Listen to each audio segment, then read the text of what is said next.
back in my dad's garage. We have a bit of a different setup this time because the Camaro is covered up right now.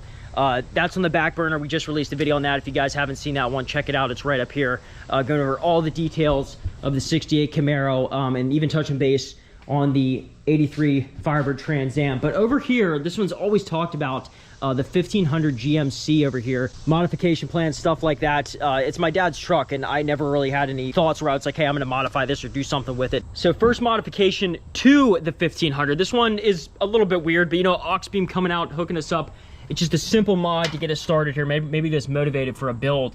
We have this huge light bar they provided for us. I'll show you it when it's all hooked up here in the near future. But yeah, aux beam hooking us up. Color changing light bar. I think I've used their products before in the past on my Xterra even. And then also the Duramax. I threw some stuff on there. The price is fantastic for the level of quality you get. Never had any leaks or issues like that. But yeah, this is gonna go right on the front bumper here of this thing.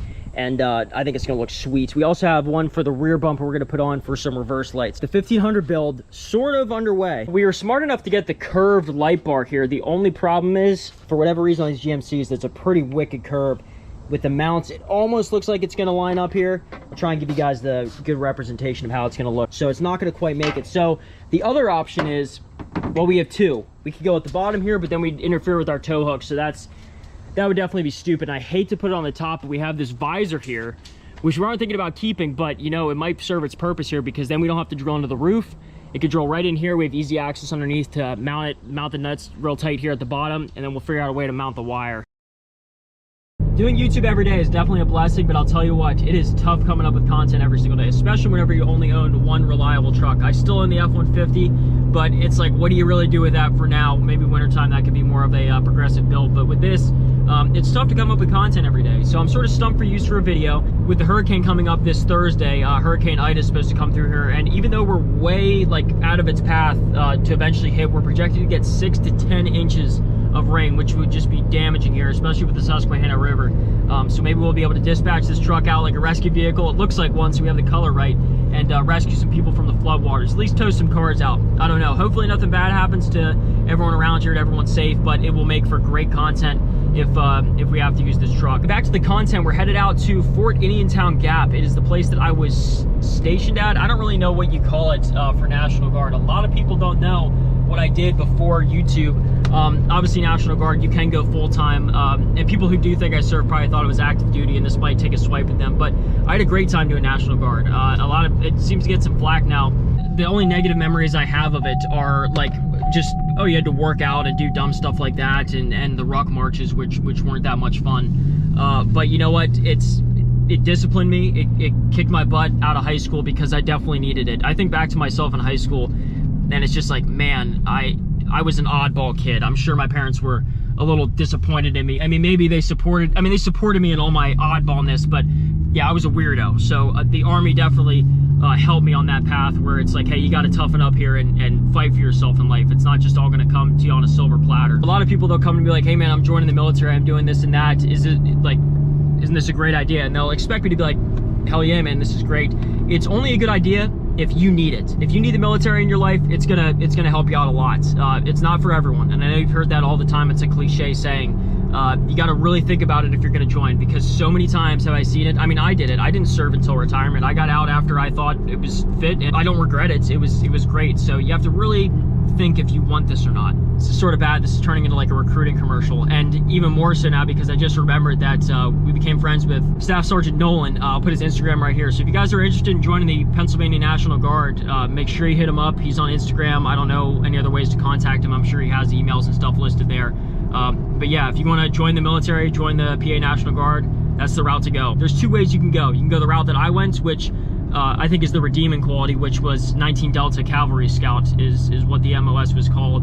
And it was a little aggressive. It's maybe not as intense as infantry, because when I was stationed in New Mexico for a little bit with their National Guard, because I moved down there, I wasn't with a Cavalry Scout unit, I was with infantry, and it's always like this big battle, like which one's more tougher. The infantry was tough, I'll tell you. It was every day that we were out training that I was there to train, because it's only 1 week in a month, 2 weekends, or 2 weeks out of the summer then.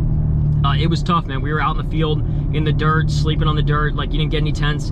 And with Cav, we ruck march, did a lot more of that stuff than the infantry, it seemed, and this varies by unit.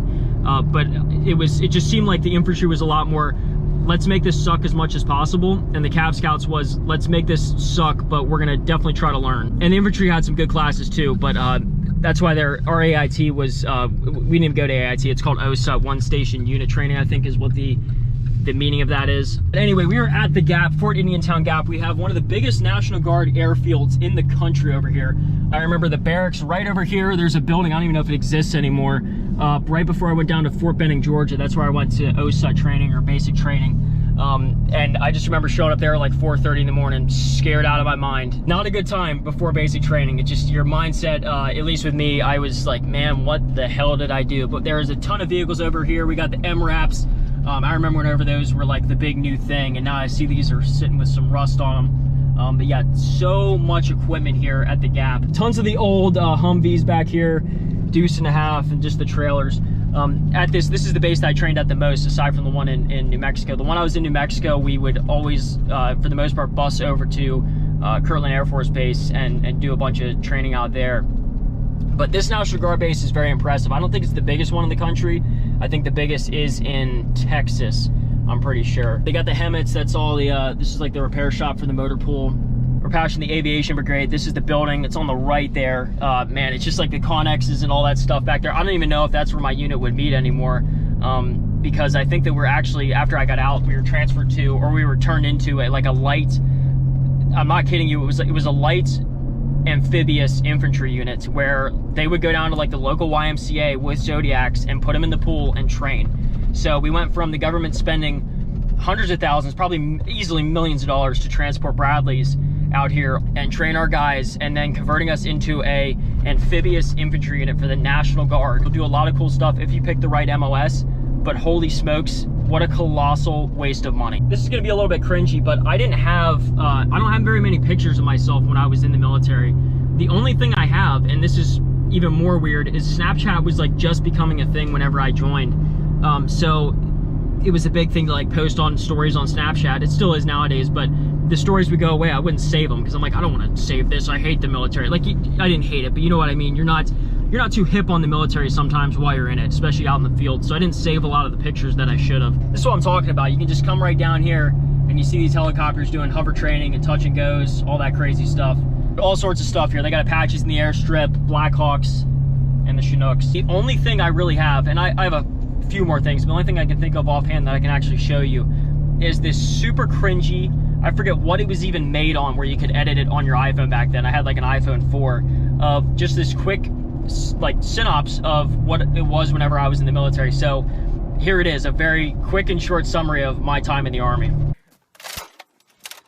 There you go. Let it fly.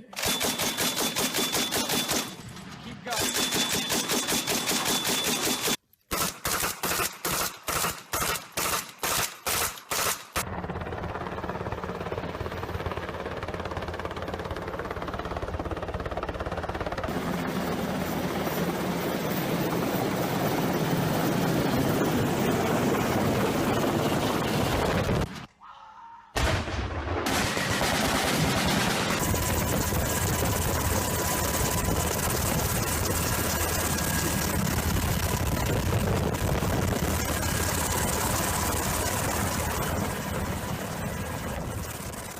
I was always told this base is like going back in time. The old World War II barracks, this is where we stayed, and then intermixed. Like some of these buildings were chow halls, but yeah, the old World War II barracks, they still got them here. I don't know if they've redone them since. Yeah, it was definitely fun having to stay in those things. Very weird video that I made back then. I think it was purely for the clout back in the day, where it's like, look everyone, I'm in the military. And my mindset has changed so much since then, where it's like, I don't ever want to be so forward with the fact that I'm a veteran that it's almost cringy. You know what I mean? I don't ever mean that, because I didn't do anything. I wasn't deployed. I never made sergeant. I didn't do anything big or heroic or anything like that, not even close. I served with a lot of great people who did go to Iraq and all this stuff. Jocko Willing talks about the Battle of Fallujah, how the men who locked it down before the Navy SEALs even got there was 28th ID, 28th Infantry Division here, Pennsylvania National Guard. And some of those men were in my units whenever I joined and served here. So I'm never trying to flex or do anything like that. This is just a cool little insight into my life before getting on YouTube and doing jobs prior to that after high school. But enough about that. I'm just being like a motor mouth now. I was like, I'll just touch on that a little bit, but I haven't been back here in so many years, so it was really cool to take a look here. But we're back. These are like the tank trails now. We're back in sort of the nook and crannies of Fort Indiantown Gap. We're actually in the gap right now. It's considered the gap in between the two mountains.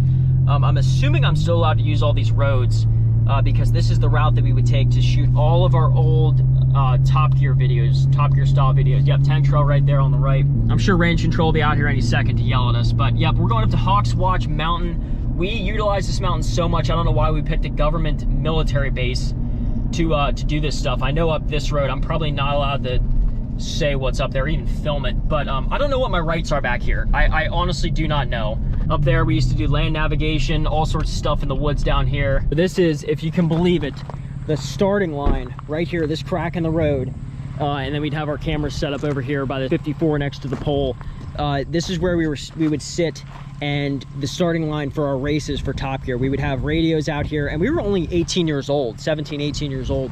We'd sit out here with radios, and we'd radio to, I'll drive you guys over to the finish line, over towards the mountain here, and we would take our daily drivers, our station wagons. I had a Volkswagen Passat, Mike had a Volvo, and our other buddy had a Subaru Impreza. We'd say on your market, set, go. We'd radio to the other side to start the timer, and the car would take off. So we would drive down this road as fast as we could.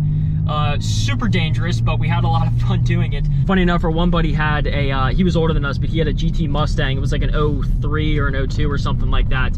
And out of all the times, I think my Passat came in like second to last. Oh no, Mike had his Volkswagen Corrado at that point. He came in first.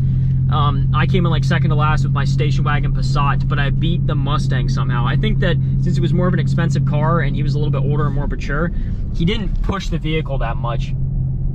You can see the forest over here is definitely different than what you typically see in Pennsylvania. And that's because of the controlled burns and a lot of the mortar strikes. I don't know if they use this field here for artillery. I think it's on the other side of I think it's further down the mountain here to the left, but yeah, we come racing up here. This is all still the racetrack, so as fast as we could, and I'll find the times. I know I have it somewhere, that's posted. All these videos got taken down by YouTube. We did something against their TOS back then. I can't even remember what it was, but the channel was taken down, and there's only one video to ever exist of that anymore. It was a race from Philadelphia, from Harrisburg to Philadelphia. We were in a car and our buddies were in a train. We're at the base of Hawk Watch Mountain. There's so many memories back here. This was the finish line right here. I wish I could, there's a video of me somewhere where I come around that turn back there just screaming. Tires, everything broke loose. You just hear like the tires screeching, and me almost losing control, but not quite, getting the Volkswagen to the finish line. So yeah, this is a four-wheel drive trailer. You can go the whole way back to State Game Lands. Yeah, it's crazy to be back up here. This is also the finish line to our ruck march, one of our ruck marches that we did during our spur ride. This is the official Hawks Watch peak right here.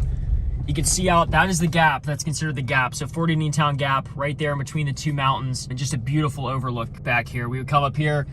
We only did 2 ruck marches. One was a 20K, the other was, I forget how much, not nearly as far. It was only like 6 miles. And we come up here, hydrate, smoke a cigar, and then they load us up in the Humvees. We could walk back down. So I'm gonna get a few pictures, hopefully not piss off any bird watchers here. You gotta stay in the car, sweetie, I'm sorry.